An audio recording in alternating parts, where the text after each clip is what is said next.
Tindakan dan program komunikasi public relation.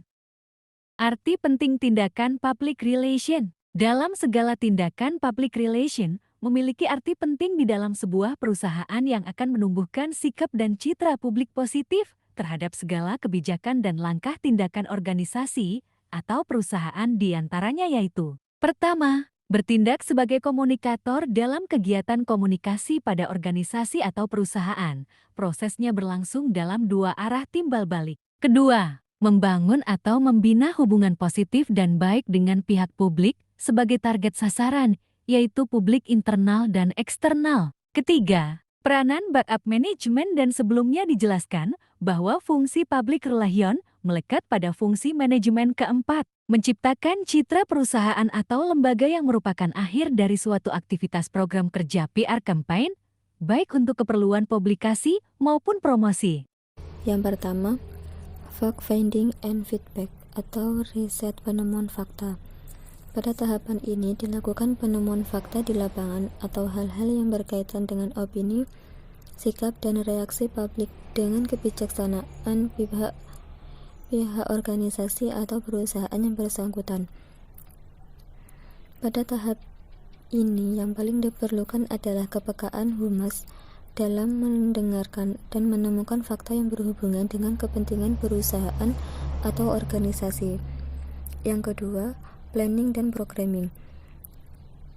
Tahapan perencanaan dan penyusunan program kerja merupakan upaya yang dilakukan untuk menentukan langkah selanjutnya yang sejalan dengan kepentingan publik. Yang keempat, action and communicating. Proses ini merupakan tindak lanjut setelah melakukan perencanaan. Yang keempat, evaluasi. Merupakan tahap penilaian hasil dari riset awal hingga perencanaan program, serta keefektifan dari proses manajemen dan bentuk komunikasi yang digunakan. Selanjutnya, komponen komunikasi dalam strategi public relation. Strategi komunikasi merupakan paduan perencanaan komunikasi dengan manajemen komunikasi untuk mencapai tujuan yang telah ditetapkan. Komunikasi dalam public relation memiliki fungsi sebagai katalisator untuk menginterpretasikan dan mendukung strategi tindakan. Beberapa hal penting komponen strategi yang harus diperhatikan praktisi public relation ketika berkomunikasi atau melakukan komunikasi. Yang pertama, membingkai pesan. Membingkai pesan dalam public relation merupakan kemampuan dalam memilih fakta yang paling penting dan menarik dengan melakukan analisis terhadap seluruh fakta yang diterimanya dan memilih bagian-bagian tertentu dari fakta yang disampaikan kepada khalayak. Yang kedua, nilai berita. Praktisi public relation harus mengetahui nilai pesan yang ingin disampaikannya ketika berkomunikasi dengan memahami suatu kriteria tertentu dari media yang dapat berperan mewakili kepentingan publik. Yang ketiga, semiotika atau semantik adalah ilmu mengenai tanda yang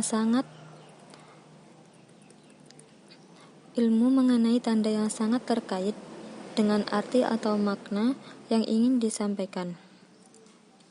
Praktisi public relation harus mampu memilih dan mengirimkan kata-kata kepada berbagai kalangan yang berbeda, yang mana kata-kata itu harus langsung dan dapat dipahami oleh penerima pesan secara pasti dan sempurna.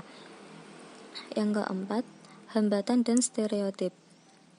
Komunikasi seringkali mengalami hambatan dalam pelaksanaannya, baik dari sumber pesan maupun penerima pesan. Hambatan muncul dalam berbagai bentuk, mulai dari hambatan sosial, hambatan umur, hambatan bahasa, hambatan perbendaharaan kata, dan lain sebagainya. Hambatan juga dapat muncul dari berbagai opini publik yang bermacam-macam, yang disebut sebagai stereotip. Stereotip ini berfungsi sebagai mekanisme pertahanan terhadap keharusan untuk mengerahkan usaha yang diperlukan untuk mempelajari dan memahami keunikan dan rincian setiap orang, kelompok, dan situasi. Stereotip juga membentuk aturan moral yang merupakan asal dari standar perilaku pribadi.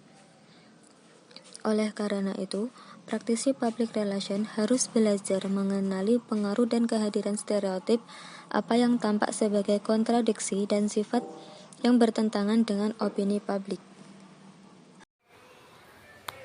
Kemudian media komunikasi dalam strategi public relation. Yang pertama yaitu media berita, news media seperti surat kabar, majalah. Dan yang kedua media siaran atau broadcast media seperti radio dan televisi. Yang ketiga ada media komunikasi tatap muka seperti ceramah, pameran, pertunjukan seni, dan pertemuan-pertemuan lainnya. Dalam peranan hubungan media massa dan public relation memiliki arti penting.